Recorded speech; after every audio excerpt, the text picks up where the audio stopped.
off the road is the grip provided by the tyres. All other things being equal, a car with 4 times its own weight in downforce will be able to corner 4 times faster than one with no downforce at all. It's this downforce-assisted grip that enables an F1 car to take a corner like Tamburello flat out, the engine turning at nearly 14,000 RPM.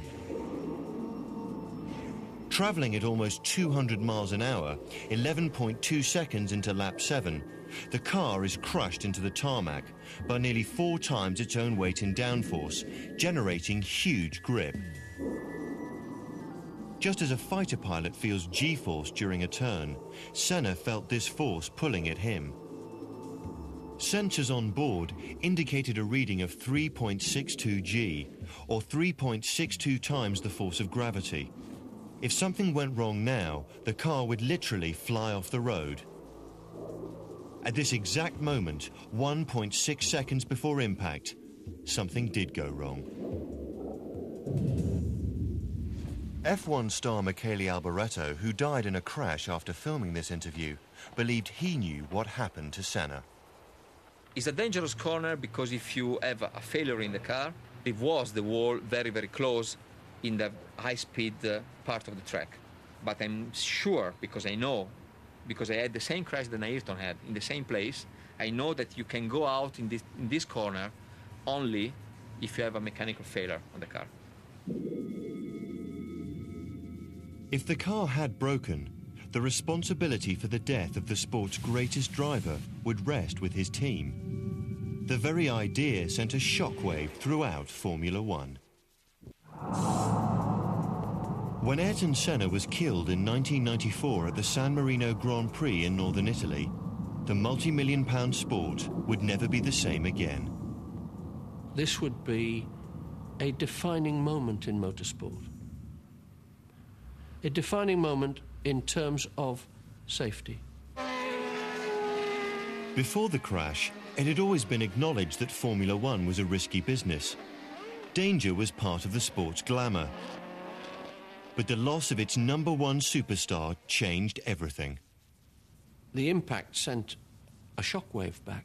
It sent a shockwave back to every single person within Formula One, but a shockwave back to the teams themselves, because if something could fail on a car with those consequences, they all desperately wanted to know what it was so that they'd make sure it didn't happen to them. You just can't have people dying against walls. What happened 1.6 seconds before impact? Why did the best driver in the world crash with such horrifying suddenness? Because the crash happened in Italy, where the law demands that any unnatural death be investigated, a trial was called. Mauro Foghieri was one of the expert investigators. In my opinion, the crash was caused by the decision of Senna that something was strange in his driving wheel, because the driving wheel was moving too much. Senna's Williams FW16 was carrying a miniature camera located here, just behind and to the left of the driver's head. It was able to see ahead of the car and some detail within it, notably this, a small bright yellow button mounted on the steering wheel. As the wheel turns, the button turns with it, allowing a computer to accurately plot every movement of the steering wheel. This button appeared to move in a very unexpected way, just as Senna lost control. On the approach to Tamburello, he turned to the left, aiming the car at the apex of the bend, taking the fastest line through the corner. This reconstruction shows the wheel moves quite significantly, not only about its center point as normal, but vertically as well.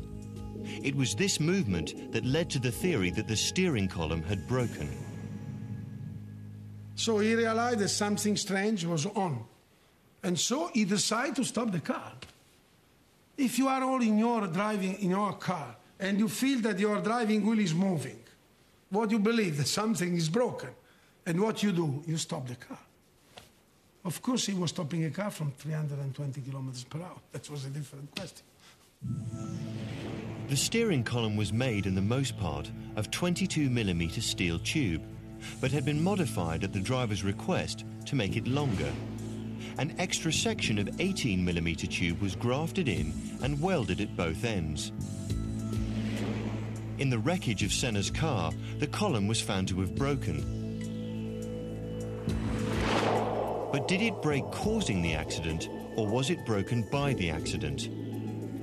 The answer lay in the computer on board the Williams FW16. Senna's car had power steering. Because it had power steering, one of the things that they were measuring on the car was the twisting force that he was applying to the steering column. Because they were measuring that at all times, right up to impact, you can look at the information off the car from the black box and see that up to the moment of impact, it wasn't broken. This is the data from the last 1.4 seconds before impact. The figures in green refer to the amount of twisting force that the column was experiencing. Had the column been broken, it would be impossible to apply a twisting force to it. So this final figure of -7.18 proves that the column was intact. So why did Senna's wheel appear to move up and down inside the car? Well, it was designed that way.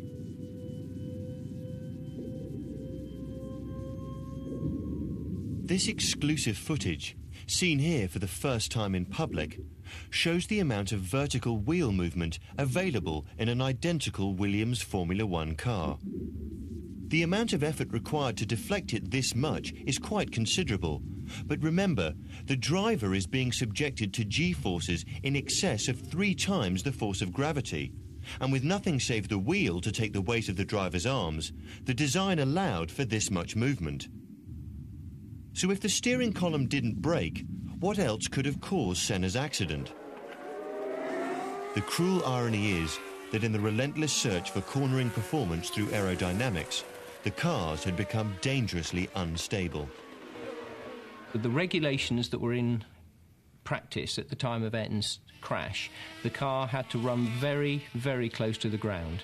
And we're talking here about this far above the ground. We're not talking about road car type figures of inches, we're talking about millimetres. The reason that this distance, called the ride height, was so tiny was due once again to the basic physical principle that fast air creates low pressure. The designer tries to get maximum possible velocity of air underneath the car because that way he generates a low pressure and sucks the car to the ground. The faster the air can be made to travel under the car, the lower its pressure, just as the Bernoulli principle dictates. And the way to get the air to travel very fast is to minimize the ride height, because the smaller the gap, the faster the air has to travel to squeeze through it. A very low car means very high downforce.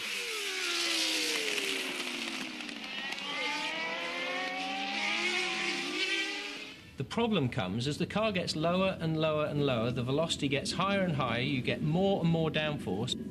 Eventually, if it touches the ground, the airflow stops. You get a sudden loss of downforce, sudden loss of grip, which gives the driver a big problem in the middle of the corner. The key to a good lap time was, in Senna's era, a technical balancing act. The rewards for getting it right were, in racing terms, substantial. Lowering the car 1 millimetre, which is less than a 16th of an inch, would make the car go several tenths of a second quicker. At some circuits, maybe as much as half a second quicker a lap. So all competitive teams would be running their car absolutely on the limit of as low as they possibly could. If anything unexpected should happen to reduce the ride height to below the critical setting, trouble would be in store for the driver.